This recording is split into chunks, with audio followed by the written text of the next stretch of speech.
Are you confused about which time frame you should be using when trying to trade crypto? Well, in this video, I'm going to be going over the three most popular time frames used, going over the pros and cons, and helping you decide which one fits your style best, or how to use them in conjunction to build your own trading strategy. So let's get into it. So the first thing you need to understand about timeframes is why they matter, and that is because each one tells you a different part of the story and can influence how you trade them. So if we start on the higher time frames, you can see that the picture it paints is very different as we scroll down lower. So this is Bitcoin on the weekly time frame. If we then go down to the daily time frame, you can see it looks a little different, especially with this range at the top. You can see it's a lot more filled out. If we go down to the 4-hour time frame, you can see that range you can't really see unless you zoom out, and the local range you can see here since Friday to today looks a lot more pronounced.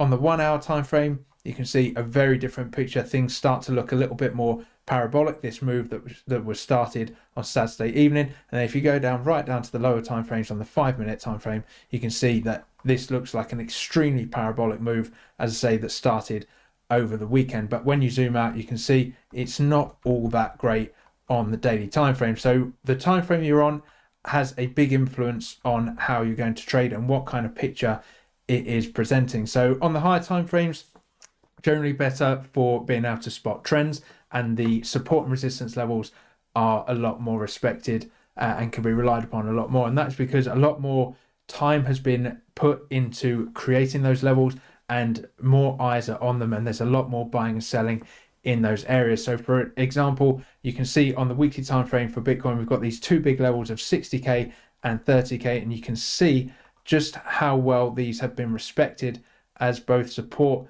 and resistance, and the reactions the price has had once they've been broken as well. You can see this one at 60k was a resistance first of all back in March 2021, and then still continued to be a well-respected level of support and resistance all the way up till May 2024, so a full 3 years. And the same with 30k. You can see big support back here in January 21, and then all through the summer of 2021, before finally flipping as resistance in the summer of 2022, and was resistance all the way up until we broke above it in October of 2023, and then we went on that big run. Now, you're not going to see a 5-minute time frame level, for example, respected like that. So the level or the time frame you're on, rather, is a big indication to how reliable that level is going to be. So high time frames good for trends and support and resistance levels. Lower time frames are more for getting into reversals or getting into trends before they start. So let's go and take a look at the three most popular time frames, go over some pros and cons and how you might integrate them into your own trading strategy.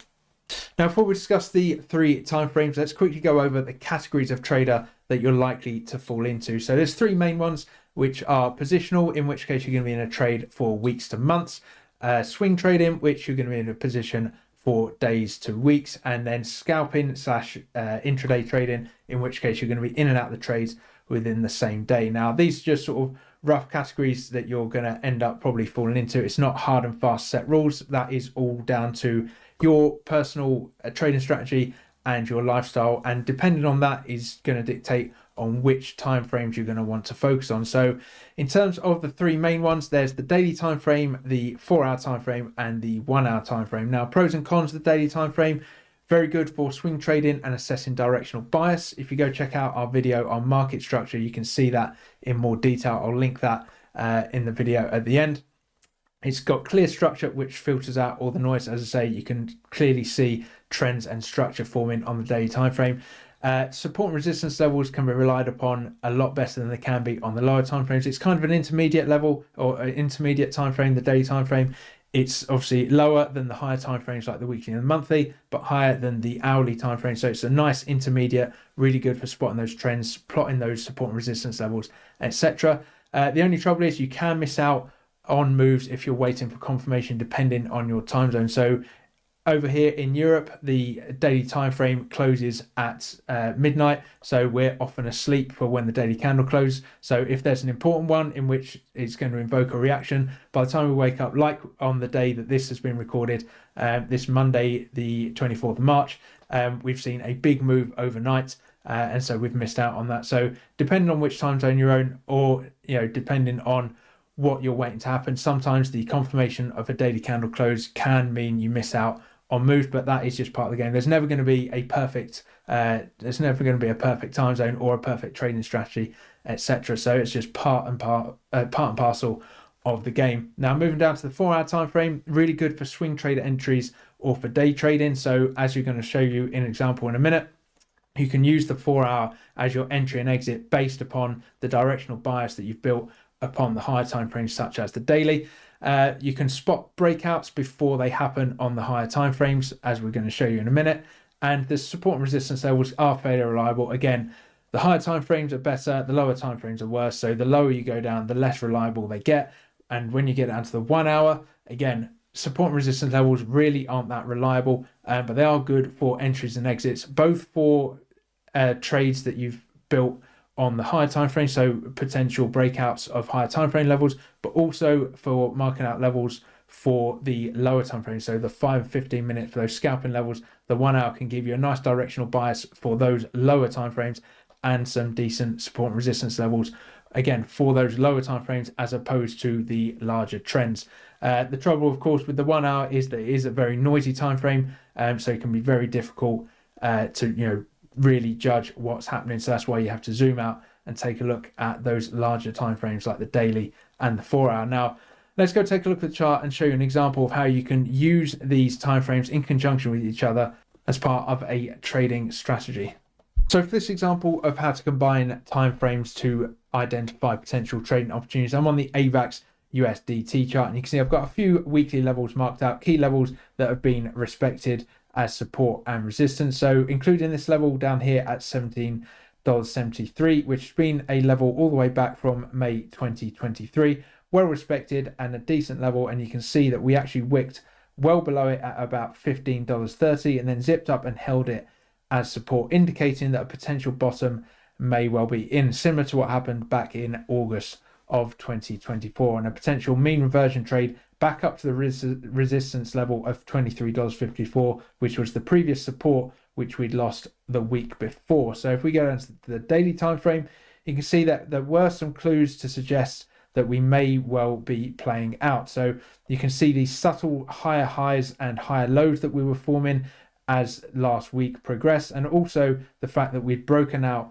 of this resistance trend line here back on the Wednesday the 19th of March, so indicating that a potential trade back up to $23.54 may well be playing out. So as we've discussed, using the daily time frame to identify that trend of higher highs, higher lows, that higher time frame level of support, that weekly level, which would be your invalidation, and also a trend line that we found on the daily time frame as well. So then if we zoom down into the 4-hour time frame, you can see that we were forming this range between $19.85 and $18.17. So what you could have said yourself is that a break of either of these levels is the direction that price is going to start trending in. So either a breakout of the range above $19.85 to play up to that weekly level of resistance of $23.54, or a break of this 4-hour level of $18.17 to start trending to new lows, and this low was not in fact the bottom.